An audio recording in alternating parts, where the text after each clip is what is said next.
இன்னைக்கு எங்க ஸ்கூல்ல தூய்மை இந்தியா விழிப்புணர்வு விழா இருக்குமா? உங்க ஸ்கூலுக்கு விழா ஒண்ணுதான் குறைச்சல. வரேன், வந்து தொலைறேன், சீக்கிரமா கிளம்பு.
देश के भाग जगानी है हमको, निर्मल निर्मल कुछ गीत रचाने हैं हमको।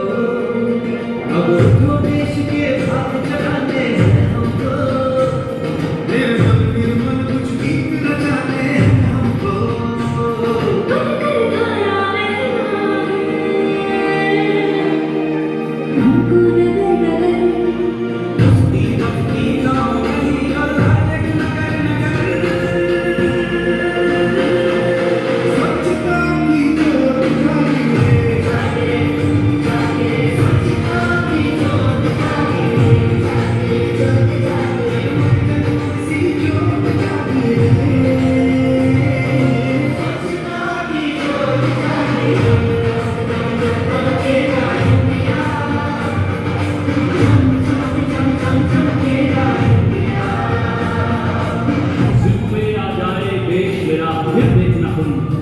कोना कोना जगमग जगमग होना ही जिद पे आ जाए देश मेरा, देश मेरा, देश मेरा फिर देखना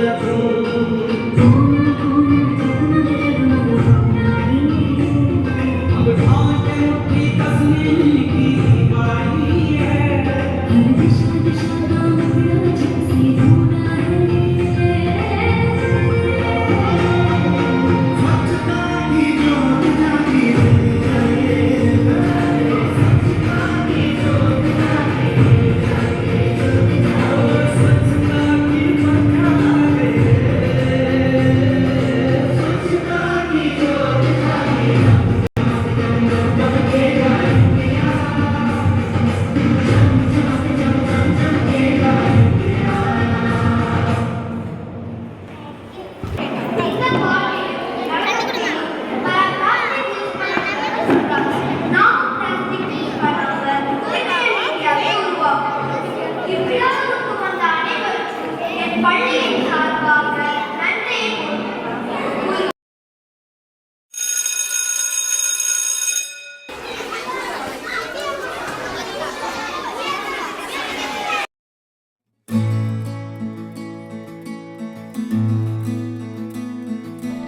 அம்மா, அது எப்படிமா பிளாஸ்டிக் யூஸ் பண்ணாம இருக்க முடியும்? காலையில எந்திரிச்சு பல் விளக்குற பிரஷ்ல இருந்து நைட்டு தூங்குற பாய் வரைக்கும் பிளாஸ்டிக் தானே யூஸ் பண்றோம்.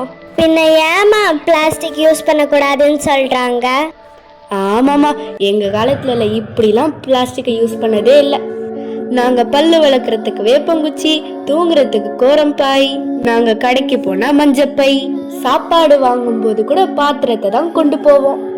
ஆனா இப்போ எந்த பொருளை வாங்கினாலும் பிளாஸ்டிக்கை தான் யூஸ் பண்ண வேண்டியதா இருக்கு. சரி, இப்போ நீ வீட்டுக்கு போ, நான் களை வெட்ட கிளம்புறேன். ஐயோ ஐயோ, அம்மா எனக்கு அவசரமா வரட்டுமா? அப்படியே நான் ஒரு ஓரமா போயிட்டு வரட்டுமா? இவ்வளோ நேரம் எங்க ஸ்கூல்ல என்ன சொல்லி கொடுத்தாங்க?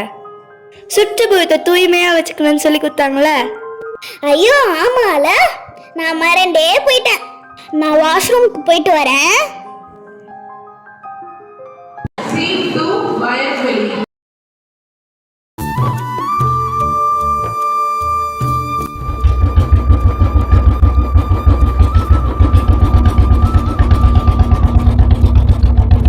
ஏலே என்னலே வேலைலாம் எப்படி போகுது?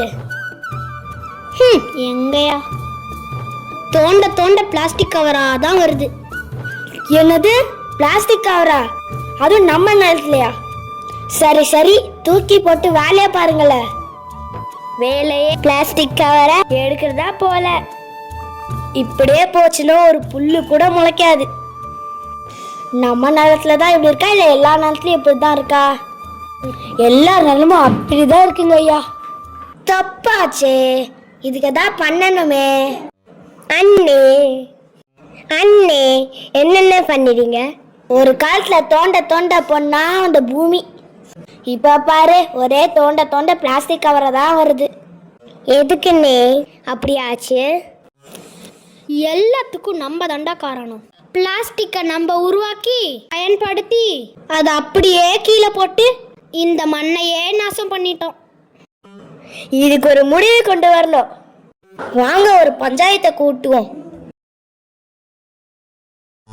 நாட்டாம பாதம் பட்டா எங்க வெள்ளாம விளையுமடி, நாட்டாம கைய சஞ்சா மாசம் 4 மழை பொழியுமடி.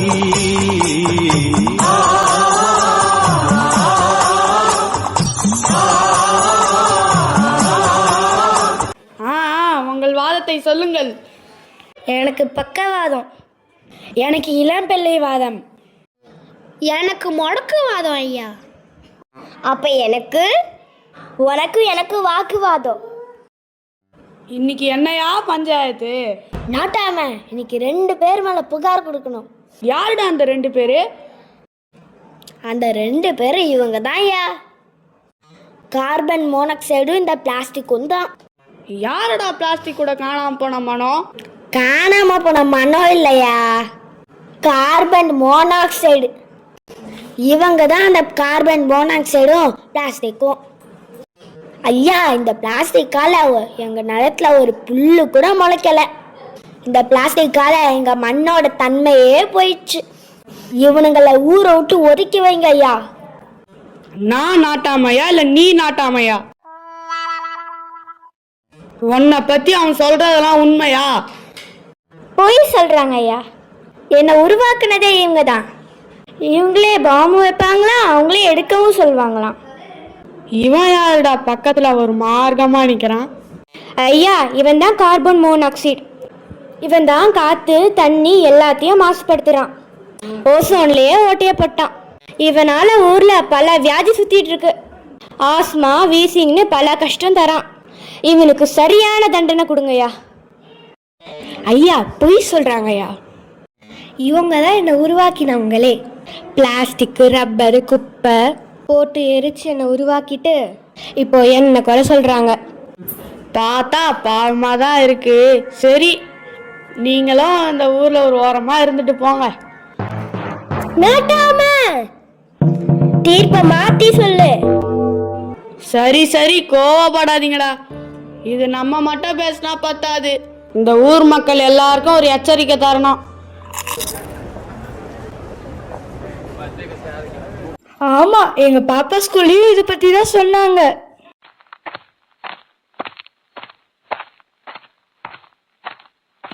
நிறுத்துங்க நிறுத்துங்க, எல்லாரும் எங்க போறீங்க? தூய்மை இந்தியா விழிப்புணர்வு தர போறோம். தூய்மை இந்தியா திட்டம் பற்றி நம்ம பாரத பிரதமர் மோடி அவர்கள் மக்களுக்கு விழிப்புணர்வு ஏற்படுத்திட்டு தான் இருக்காரு. ஆமாங்க, ஒவ்வொரு குடிமக்களும் சுற்றுப்புறத்தை சுத்தமாக வைக்கணும். நம்ம குப்பையை குப்பை தொட்டியில் தான் போடணும். குப்பை தொட்டியில போட்டா மட்டும் குப்பை குறைஞ்சிடுமா? இந்த குப்பை தொட்டி இருக்கிற இடமே கலீஜா இருக்கு. நீங்க போடுற மாதிரி எல்லா குப்பையும் ஒரே குப்பை தொட்டிலே போடக்கூடாது. நம்ம அரசாங்கம் 4 கலர்ல குப்பை தொட்டி அறிமுகப்படுத்தியிருக்காங்க. பச்சை கலர்ல மக்கும் கழிவுகளே போடணும். உதாரணத்துக்கு காய்கறிகள், காய்ந்த இலைகள், உணவுப் பொருட்கள், பேப்பர் போன்ற குப்பைகளை போடலாம். நீல கலர் குப்பை தொட்டியில மக்காத குப்பைகளை போடணும். உதாரணத்துக்கு பிளாஸ்டிக், கண்ணாடி, டயரு போன்ற குப்பைகளை போடணும். இன்னைக்கு எங்க ஸ்கூல்ல ரெட் கலர், எல்லோ கலர் குப்பை தொட்டி கூட இருக்குன்னு சொல்லியிருக்காங்க. ஆமா, இருக்கு. மருத்துவ மற்றும் ஆபத்தான கழிவுகளை போடணும். ரெட் கலர் டஸ்ட்பின்ல ஊசி, மாஸ்க் போன்ற மருத்துவ கழிவுகளை போடணும். எல்லோ கலர் டஸ்ட்பின்ல தொற்றுள்ள மருத்துவ கழிவுகளை போடணும். இந்த மாதிரி நம்ம முறையா குப்பைகளை பிரித்து போட்டாலே நம்மளை சுத்தி சுத்தமாகவும் சுகாதாரமாகவும் இருக்கலாம். தூய்மை இந்தியா திட்டம் பற்றி மோடி என்ன சொல்லியிருக்காங்கன்னு கேளுங்க.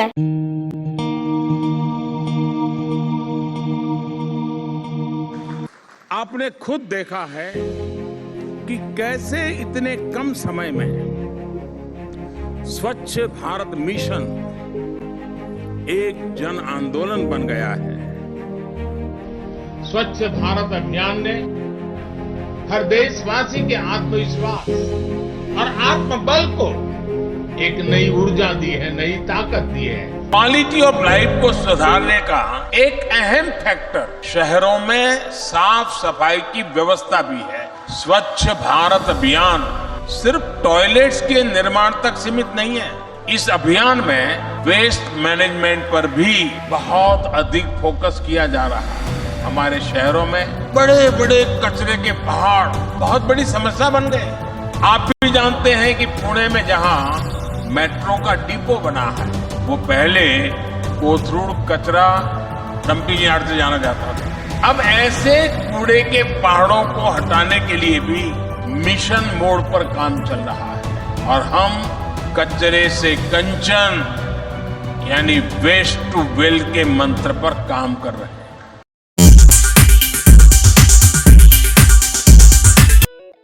நீதிடா, நேர்மடா. நம்ம பாரத பிரதமர் சொல்ற மாதிரி செய்யணும். நம்ம கிராமம் மட்டும் இல்ல, சுத்தி இருக்கிற அனைத்து கிராமங்களும் தூய்மையா மாத்தி காட்டணும். தூய்மை இந்தியாவை உருவாக்கணும். இதுதான்டா என் தீர்ப்பு. உருவாக்குவோம்.